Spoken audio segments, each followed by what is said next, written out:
Pues yo inicio realmente en una cadena de radio que ya desapareció infortunadamente, se llamaba Radio Sutatensa, a cargo en ese momento en la parte deportiva en Cali de un señor que ya falleció, infortunadamente, Rafael Medina Corrales, y eso fue en el año 1983. Apenas estaba yo por terminar mis estudios de secundaria.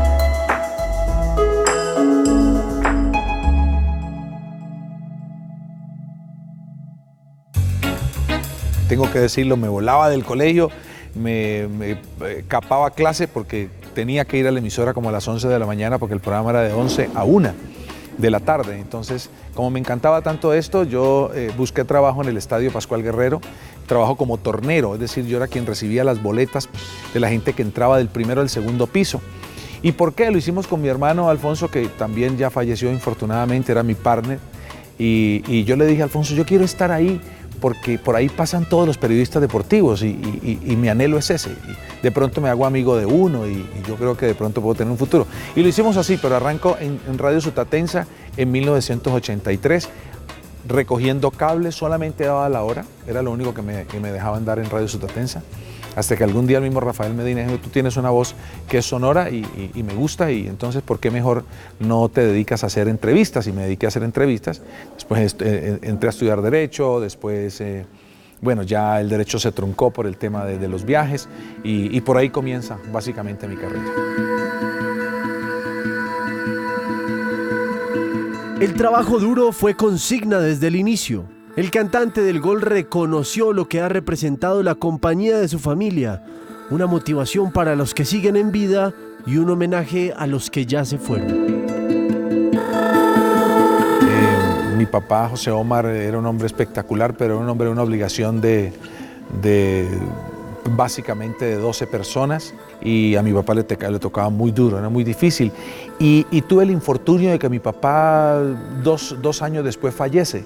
Y entonces ya me toca a mí solo. Yo caminaba desde el Pascual Guerrero, los que conocen Cali, de San Fernando a los Alcázares. Bueno, era realmente una odisea, porque no nos pagaban, porque no tenían cómo pagarnos. Y yo, sin embargo, continué haciendo el esfuerzo. Después ya recibo mi primer contrato en el año 84 con Radio Super y ganándome el sueldo mínimo, y entonces yo ya creí que había cogido el cielo con las manos, y realmente pues no alcanzaba, tampoco alcanzaba porque ya comenzaba entonces la universidad y demás. Yo creo que ese fue el paso más duro, porque después las cosas fueron mejorando. Cuando mejora el tema netamente profesional, entonces lo económico comienza a mejorar, pero se demoró bastante, mucho, porque comenzaron los tropiezos y muchas otras cosas que trae esta profesión y cualquier profesión en el mundo, que uno siempre dice, la gente piensa que uno llegó y pegó, y no, esto no es así. Esto ha tenido un sacrificio y ha sido de muchos años. Como los futbolistas que dedican goles a sus seres queridos, Javier también les dedicó su primera victoria a las personas más especiales de su vida. Mi madre, una mujer abnegada, espectacular.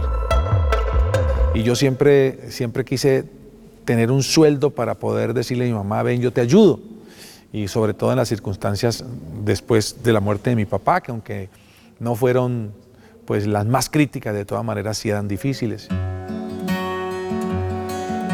Y eso para mí fue básico, fue fundamental, poderle decir a mi mamá, yo te voy a entregar esta plata, o esta plata es tuya porque me lo gané con mi trabajo.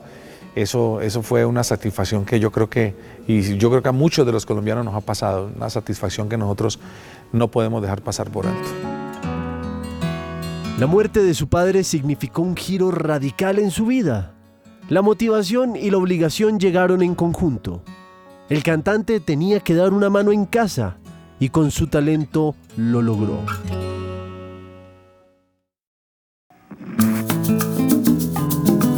Para mí, un relator inolvidable de fútbol, verdadero relator de fútbol, Pastor Londoño Pasos. En el camino del fútbol, Fernández Franco recuerda historias y anécdotas que le quedaron grabadas en la memoria. Algunas con amigos, otras con colegas, todas con nostalgia y felicidad. Tocó ir a un partido de Copa Libertadores con Pastor Londoño Pasos al Estadio Centenario al Defensores del Chaco, Cerro Porteño América. Y yo era comentarista, es que yo primero fui comentarista de fútbol durante 11 años y me llevaron de comentarista de Pastor Londoño, estando yo muy joven. Y para mí era un honor estar al lado de un hombre que era el número 1 en Bogotá y que era el referente de todos los narradores de Colombia. Y nos tocó detrás de una portería. Y Cerro Porteño tenía un uniforme rayado y ese uniforme obviamente no permitía que los números se vieran mucho y detrás de la portería menos. Y entonces Pastor veía, cuando iban los jugadores él podía relatar, sobre todo los del Cerro Porteño porque los de América los conocía, pero cuando era al revés en el segundo tiempo, Pastor me dijo, a ver Javiercito, así hablaba él, a ver Javiercito, cuando iban perfecto mijito con los números y cuando vengan ¿qué? Cuando vengan, ¿qué? ¿Cómo lo vamos a identificar? Me agarró una risa porque yo no me había percatado de eso. Yo no sabía yo decía, no, para mí yo sí lo identificaba, pero pues cuando uno relata es distinto porque hay más rapidez, sobre todo él que era muy descriptivo. A Pastor le aprendí su descripción, su manera de ver el fútbol, que él sabía de fútbol también y para hacerlo se requiere saber de fútbol. Entonces, anécdotas, pues tenemos mucho, aquí nos quedaremos todo un día contando anécdotas. Celebrar este primer año del canal RCN. ¡Gol de Colombia! ¡Gol! Una de las carreras más exigentes del automovilismo mundial. El que no oye consejo no llega viejo. Bienvenidos a las buenas noticias. Palabras que hoy Javier recuerda con gratitud y nostalgia por todo lo vivido. Armando Moncada Campuzano guió mi vida, no solamente en la parte profesional, sino personal, porque era un hombre recto, era un hombre trabajador, era un hombre correcto. Y siempre me insistió mucho en eso. Me dijo, siempre es más importante la persona que el profesional.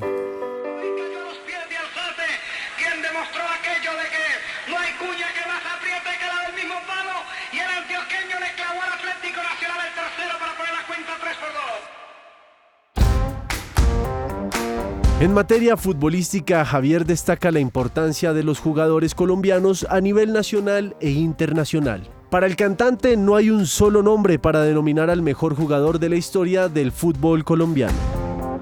El jugador más importante, yo creo que hay varios. Yo creo que hubo varios. Porque es que si nosotros analizamos desde el punto de vista éxito a nivel internacional, pues tenemos que decir que está James Rodríguez y está Faustino Asprilla. Porque es que tuvimos locales, como el pibe, como Carlos Valderrama, quien admiro muchísimo, pero Carlos no pudo ser importante como jugador a nivel internacional, porque esa es la vida, porque así pasa. Pero hubo otros que tuvieron de pronto un poquito de mayor suerte. Y yo creo que haber jugado en el Real Madrid, haber sido goleador de un mundial, haber sido gran figura del fútbol mundial catalogado entre los mejores, por ejemplo, James Rodríguez, entre los 5 mejores Radamel Falcao García. ¿Qué me dices tú de Radamel? Con semejantes triunfos. Faustino también rankeado en un momento entre los 5 mejores del mundo. Para mí Freddy Rincón fue un super monstruo, un super monstruo. Yo vi a Willington Ortiz. ¿Qué puedo decir de Willington Ortiz? Es un señor jugador. ¿Qué puedo decirte yo de Jairo Arboleda? Dios mío, semejante crack, el maestro Jairo Arboleda. Y me llena de alegría, vi arqueros como Pedro Sape, de los colombianos, por favor, inigualable. A nivel local uno los ve y uno dice, ¿por qué no les fue tan bien? ¿Por qué no fueron al exterior y nos representaron? Si eso hubiese pasado, ellos hubieran sido los primeros embajadores y seguramente mucho antes de los que estuvieron, hubiesen ido otros jugadores colombianos al exterior. Pero no era el momento del fútbol colombiano porque no volteaban a mirar para acá. Y después cuando miraron se dieron cuenta que el talento que tenemos aquí es inigualable. A mí me lo dijo Carlos Vilardo un día. Me dijo, Colombia no sabe lo que tiene en talento de futbolistas. El problema era un poquito el desorden de algunos, ¿cierto? Pero después cuando ya se ordenaron, cuando ya entendieron que eso hacía parte de su vida, mire todo lo que tenemos. Tenemos más de 300 jugadores actuando en el exterior. Tenemos un talento excepcional, excepcional. La identidad del futbolista colombiano no tiene comparación para la voz cantante del gol.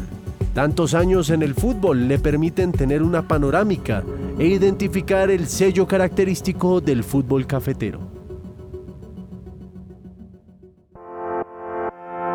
Es habilidad, es picardía, es destreza.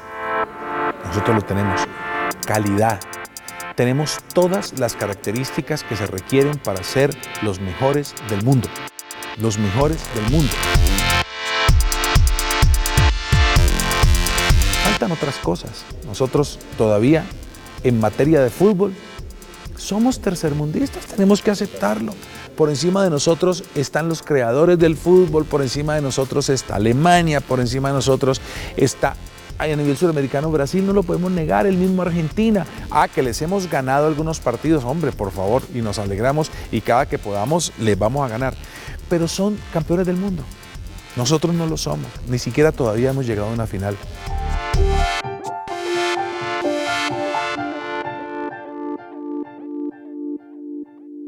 En todos los viajes que acompañó, alentó y siguió en varios rincones del planeta Tierra al combinado nacional, el cantante escogió su 11 ideal histórico de la Selección Colombia. Bueno, yo me quedo con Pedro Sape. A mí me encantaba William Ospina, pero entonces recuerdo mucho a Norberto Molina, recuerdo a Andrés Escobar. Entonces yo no sé con quién quedarme ahí. Yo me quedo con William Ospina, a pesar que tuvimos laterales muy buenos como el Chon, todo eso, pero a mí siempre me gustó mucho William Ospina. Es decir, estamos hablando del ideal mío. Yo me quedo con Miguel Escobar y me quedo con Mario Alberto Yepes, con una mención especial con Henry Caicedo, que fue jugadorazo, pero como tengo que ponerlos en ese contexto, entonces me quedo con Mario. El marcador izquierdo, Osorio. En la mitad de la cancha tuvimos muy buenos. Tuvimos uno espectacular, Osvaldo Calero, el pescadito Calero. Me quedo con Jairo Arboleda, Diego Umaña, James Rodríguez. Me quedan los de adelante, Falcao y Faustino Asprilla. Que me perdone Willington, pero me quedaban dos y que me excuse el pibe también, pero siendo un crack. Para mí el pibe fue, Dios mío, lo adoramos, lo veneramos y lo adoramos. Yo realmente, para mí Diego Umaña y Jairo Arboleda fueron un par de monstruos. En su amplia trayectoria, trabajando en los estadios, viendo jugadores y técnicos, hay un gol que le movió todas las fibras. Un lujo que hizo gritar al cantante del gol y a 50 millones de colombianos, con una joya para la historia del fútbol mundial.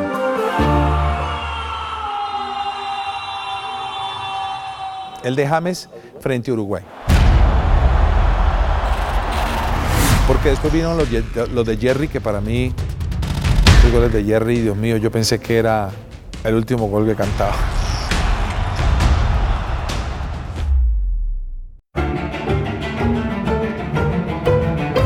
Es decir, todo lo que se reunió en el Maracaná, que es un estadio histórico para el fútbol. Frente a Uruguay en una clasificación a una ronda donde nunca habíamos accedido. Parada en el pecho, media vuelta al rincón. Por favor, es un golazo. Yo cuando veo ese gol, yo lo primero es que miro al árbitro para ver si hay algún impedimento y poderlo cantar. Siempre lo miro al árbitro y al juez de línea. Cuando yo veo que el árbitro señala al centro, me despaché.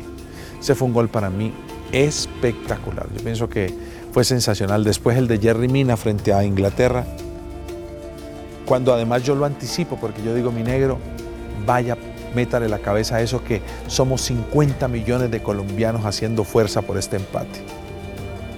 Y viene y lo hace. Queda una deuda de fútbol. Un jugador que fue referente, el mejor en su posición, un volante creativo que para la memoria de Javier le hubiese encantado narrar un gol de su autoría. A Jairo Arboleda. El gol de Jairo Arboleda hubiera sido espectacular. Para mí, lo digo y me excusan también, el mejor volante en esa posición que hubo en Colombia fue Jairo Arboleda. Sí. Esa es la deuda que tenemos. Pero, y se lo he dicho a Jairo, ¿no? Se lo he dicho personalmente, él lo sabe. Tengo una profunda admiración además por la persona que es Jairo. Yo aspiro a poder relatar un partido de una final de Colombia. Y ese día yo le digo adiós a la profesión, porque eso para mí es lo máximo. Todavía queda un largo camino por recorrer, historias que contar, goles para narrar. Sus favoritos, los de la Selección Colombia, que lo han impulsado al sitio que goza hoy, Más que un nombre, una carrera, un homenaje a todos los colegas que ya no están, un referente para los que lo acompañan y un ejemplo a seguir para las nuevas generaciones. Javier Fernández Franco, el cantante del gol. Yo soy el cantante que hoy han venido a escuchar lo mejor de este partido. A ustedes voy a narrar, les cantaré goles, también las jugadas, los tiros de esquina y las atajadas. Yo soy el cantante porque lo mío es narrar. Y RCN usted tiene que observar. Muy bien.